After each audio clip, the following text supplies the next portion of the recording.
2009 இறுதி யுத்தத்தின் போது வைத்தியசாலைகள் மீது குண்டு தாக்குதல் நடத்தப்பட்டது. பகிரங்கமாக ஒப்புக்கொண்டார் Ranil. 944 tear gas grenades were used by police against protesters. 30 people were injured, one protester was reported dead. Amnesty International is discredited in our part of the world. கனடாவில் அதிகரிக்கப்பட்ட குறைந்தபட்ச ஊதியம் ஒரு மணித்தியாலத்திற்கு $17.75 உயர்வு. லண்டனில் இடம்பெற்ற விபத்தில் முல்லைத்தீவைச் சேர்ந்த புலம்பெயர் தமிழர் உயிரிழப்பு. இம்முறை கச்சைதீவு பெருவிழாவுக்கு ஒருவருக்கு இவ்வளவு கட்டணமா? சட்டங்கள் கடுமையாக நடைமுறை. கனடாவில் இருந்து நாடு கடத்த முற்பட்ட நிலையில் யாழைச் சேர்ந்த தமிழ் குடும்பஸ்தர் தற்கொலை முயற்சி. இலங்கையில் வாகன இறக்குமதியாளர்களுக்கு விதிக்கப்பட்ட புதிய நிபந்தனைகள். அரச பேருந்து நடத்துனரின் மோசமான செயல், வலுக்கட்டாயமாக நடு ரோட்டில் இறக்கிவிடப்பட்ட பாடசாலை மாணவிகள். மக்களுக்கு அரசு விடுத்த மகிழ்ச்சி தகவல், வங்கிகளுக்கு வரப்போகும் பணம்.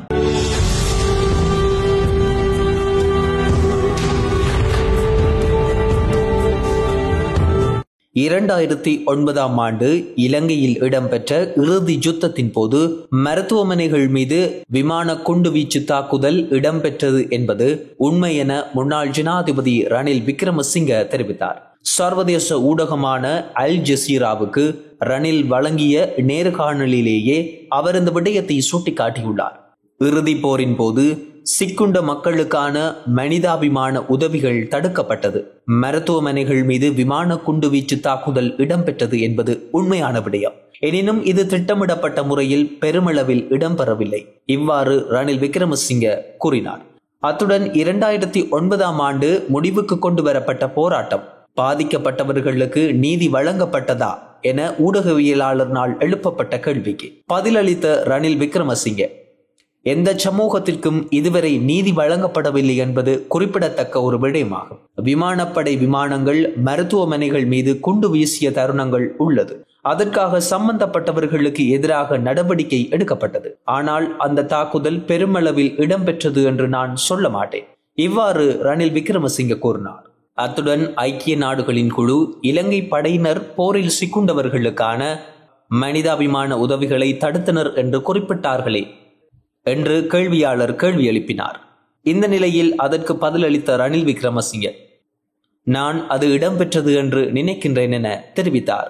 குறித்த நேர்காணலில் குறிப்பிடப்பட்ட விடயங்கள் தொடர்பாக தற்போது மக்கள் மத்தியில் பெருமளவு சர்ச்சையான விடயங்களும் இதுவரை மறைத்து வைக்கப்பட்டிருந்த பல்வேறு ரகசியமான விடயங்கள் ரணில் விக்ரமசிங்கவிடம் இருக்கின்றது என்பதுடன் 2009 காலப்பகுதியில் செயற்பட்ட இலங்கையின் அரசாங்கத்தினர் பல்வேறு கொடூரமான மிலேச்சத்தனமான செயற்பாடுகளில் ஈடுபட்டிருக்கின்றனர் என்பது இதன் மூலமாக நிரூபணமாகின்றது. Amnesty International say that outside of your office, 944 tear gas grenades were used by police against protesters. 30 people were injured, one protester was reported dead. Amnesty International is discredited in our part of the world because they take different. Some of them are laughing here. Yes, Amnesty tends to be discredited in countries that have human rights abuses. I will tell you. Please.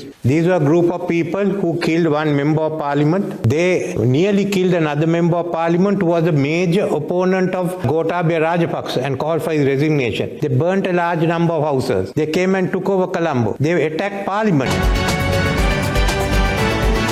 கனடாவில் குறைந்தபட்ச ஊதியம் $17.75 உயர்த்தப்பட்டுள்ளதாக சர்வதேச ஊடகங்கள் செய்தி வெளியிட்டுள்ளது. குறித்த விடயத்தை கனடாவின் மத்திய அரசு தெரிவித்துள்ளது. அதன் அடிப்படையில் ஏப்ரல் மாதம் 1ஆம் தேதி முதல் இம்முறை நடைமுறைப்படுத்தப்படும் என தெரிவிக்கப்பட்டுள்ளது. இதுவரை காலமாக காணப்பட்டுள்ள குறைந்தபட்ச ஊதியமாக $17.40 செலுத்தும் குறைந்தபட்ச ஊதியத்தை விட 2.4% அதிகரித்துள்ளதாகவும் கனேடிய மத்திய வங்கி தெரிவித்துள்ளது. மத்திய அரசாங்கத்தின் கட்டுப்பாட்டில் உள்ள நிறுவனங்களில் வேலை செய்யும் பணியாளர்களின் சம்பளம் வாழ்க்கை செலவுடன் ஏற்றத்தாழ்வில்லாமல் இருக்க வேண்டும் என்பதற்காக இந்த உயர்வு செயற்படுத்தப்பட்டுள்ளது. குறிப்பாக பகுதி நேரம், தற்காலிக வேலைகள் மற்றும் குறைந்த ஊதியத்தில் உள்ள பணியாளர்களுக்கு இது பெருமளவில் நன்மை பயக்கும் என அரசாங்கம் நம்பிக்கை வெளியிட்டுள்ளது. அரசின் விதிமுறையின் அடிப்படையில் எந்த மாகாணத்திலும் அல்லது எந்த பிரதேசத்திலும் உள்ள குறைந்தபட்ச ஊதியம் மத்திய அரசாங்கத்தின் ஊதியத்தை விட அதிகமாக இருந்தால் தொழிலதிபர்கள் அதிக தொகையை வழங்க வேண்டும் என அறிவிக்கப்பட்டுள்ளமை குறிப்பிடத்தக்கது. லண்டனில் இடம்பெற்ற விபத்தில் புலம்பெயர் தமிழரான முல்லைத்தீவைச் சேர்ந்த குடும்பஸ்தர் ஒருவர் உயிரிழந்துள்ளார்.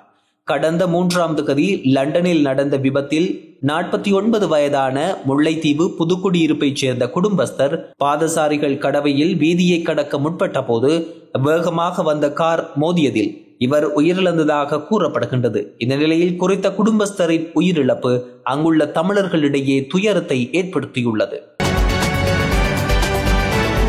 எதிர்வரும் கச்சைதீவு பெருவிழாவுக்கான ஒத்துழைப்பை சகல பக்தர்களும் வழங்க வேண்டும் என யாழ் மாவட்ட பதில் செயலாளர் மருதலிங்கம் பிரதீபன் வேண்டுகோள் விடுத்துள்ளார். கச்சைதீவு புனித அந்தோனியார் ஆலய திருவிழா தொடர்பான கலந்துரையாடல் நேற்றைய தினம் செயலகத்தில் நடைபெற்றது.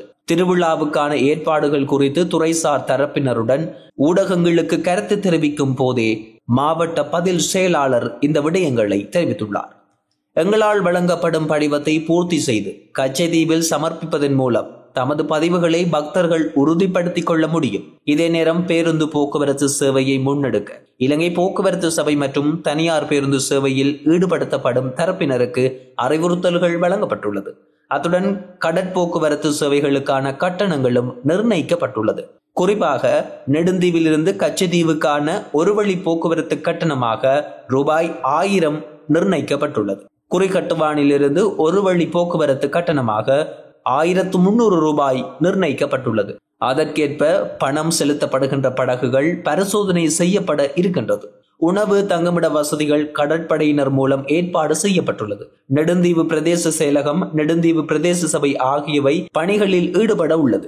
இம்முறை விசேடமாக 25 சாரணர்கள் கச்சைதீவு ஆலய பணிகளில் ஈடுபடுத்தப்பட்டுள்ளார்கள். இந்த வகையில் அனைத்து ஏற்பாடுகளும் பூர்த்தி செய்யப்பட்டுள்ளது. பக்தர்கள் சரியான அறிவுறுத்தல்களை பின்பற்றி கச்சைதீவு திருவிழாவில் கலந்து கொள்வதன் மூலம் வீணான அசௌகரியங்களை தவிர்த்து கொள்ள முடியும். உத்தியோகபூர்வமாக நாங்கள் குறிக்கட்டுவானில் இருந்து பக்தர்கள் கலந்து கொள்வதற்கான அறிவித்தலை வழங்கி இருக்கின்றோம். இருந்தாலும் சிலர் இலங்கையின் வேறு பிரதேசங்களில் இருந்து நேரடியாக வர வாய்ப்புகள் இருக்கின்றது. அவர்களிடம் நாம் வினயமாக கேட்டுக்கொள்வது, முறையாக அந்தந்த பகுதி பங்குகள் மூலம் அறிவுறுத்தலை வழங்கி அந்த இடத்தில் வரும் பொழுது அதற்கான பாதுகாப்பு ஏற்பாடுகளை வழங்க கடற்படையினரால் முடியும்.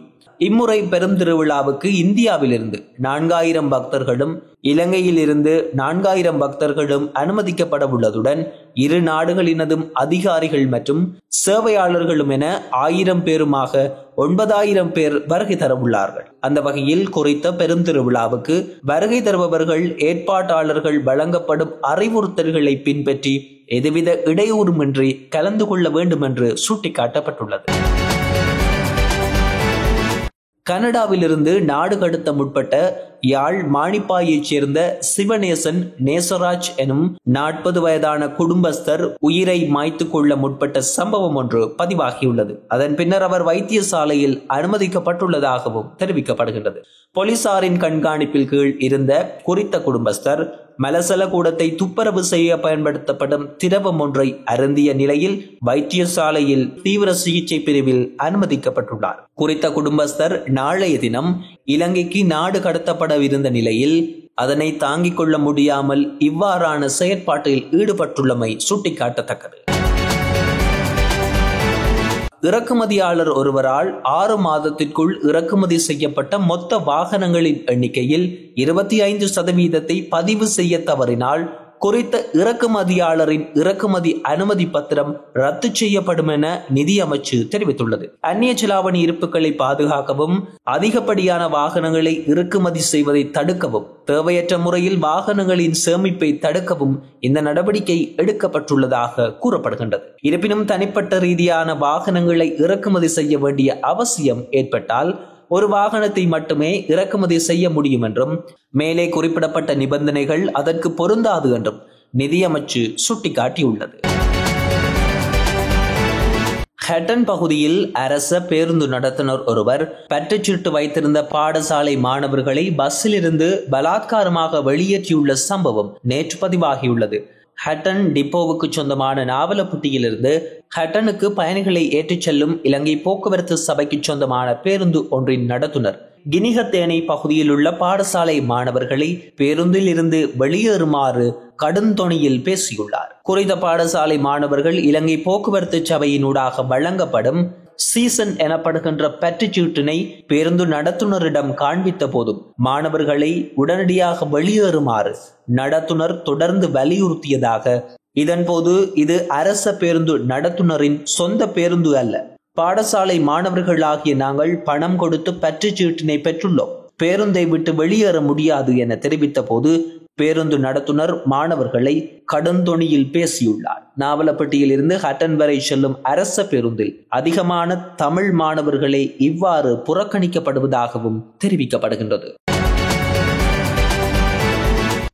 மழை மற்றும் அனர்த்தங்கள் காரணமாக கடந்த காலங்களில் ஏற்பட்ட பயிர்ச்செய்கை பாதிப்புக்கான நஷ்ட ஈடுகளை விரைவில் வழங்க நடவடிக்கை எடுக்குமாறு ஜனாதிபதி அனுரகுமார திசாநாயக்க அதிகாரிகளுக்கு அறிவுறுத்தியுள்ளார். ஜனாதிபதி மற்றும் விவசாய கால்நடை வளங்கள் காணி மற்றும் நீர்ப்பாசன அமைச்சின் அதிகாரிகளுடன் நேற்றைய தினம் நடைபெற்ற சந்திப்பின் போதே இந்த விடயம் குறிப்பிடப்பட்டுள்ளது. 2025 ஆண்டு வரவு செலவு திட்ட யோசனையினூடாக விவசாய கால்நடை வளங்கள் காணி மற்றும் நீர்ப்பாசன அமைப்புகளுக்கான ஒதுக்கீடுகள் உரிய வேலை திட்டங்களுக்காக பயன்படுத்த வேண்டும் எனவும் அவர் இதன்போது சுட்டிக்காட்டினார். விவசாய தரவுகளில் காணப்படும் முழுமையற்ற தன்மையின் காரணமாக மேற்கொள்ளப்பட்ட சில தீர்மானங்களில் தவறு ஏற்பட்டுள்ளதையும் ஜனாதிபதி இதன்போது சுட்டிக்காட்டினார். விவசாய உற்பத்திகளுக்கு சந்தையில் நியாயமான விலையை பெற்றுக் கொடுப்பதுடன் விவசாயிகளின் பாதுகாப்பை போலவே நுகர்வோருக்கும் நியாயமான வகையில் விலைகளை நிர்ணயிக்க வேண்டியதன் அவசியம் தொடர்பாகவும் ஏற்றுமதி விவசாய பயிர்களுக்கு ஊக்குவிக்கும் வகையிலான செயற்பாடுகளையும் உடனடியாக முன்னெடுக்க ஜனாதிபதி இதன்போது திட்டமிட்டுள்ளமை சுட்டிக்காட்டத்தக்கது. 2009 இறுதி யுத்தத்தின் போது வைத்தியசாலைகள் மீது குண்டு தாக்குதல் நடத்தப்பட்டது பகிரங்கமாக ஒப்புக்கொண்டார் Ranil. 944 tear gas grenades were used by police against protesters. 30 people were injured, one protester was reported dead. Amnesty International is discredited in our part of the world. கனடாவில் அதிகரிக்கப்பட்ட குறைந்தபட்ச ஊதியம் ஒரு மணித்தியாலயத்திற்கு $17.75 உயர்வு. லண்டனில் இடம்பெற்ற விபத்தில் முல்லைத்தீவைச் சேர்ந்த புலம்பெயர் தமிழர் உயிரிழப்பு. இம்முறை கச்சைதீவு பெருவிழாவுக்கு ஒருவருக்கு இவ்வளவு கட்டணமா? சட்டங்கள் கடுமையாக நடைமுறை. கனடாவில் இருந்து நாடு கடத்த முற்பட்ட நிலையில் யாழைச் சேர்ந்த தமிழ் குடும்பஸ்தர் தற்கொலை முயற்சி. இலங்கையில் வாகன இறக்குமதியாளர்களுக்கு விதிக்கப்பட்ட புதிய நிபந்தனைகள். அரச பேருந்து நடத்துனரின் மோசமான செயல், வலுக்கட்டாயமாக நடு ரோட்டில் இறக்கிவிடப்பட்ட பாடசாலை மாணவிகள். மக்களுக்கு அரசு விடுத்த மகிழ்ச்சி தகவல், வங்கிகளுக்கு வரப்போகும் பணம்.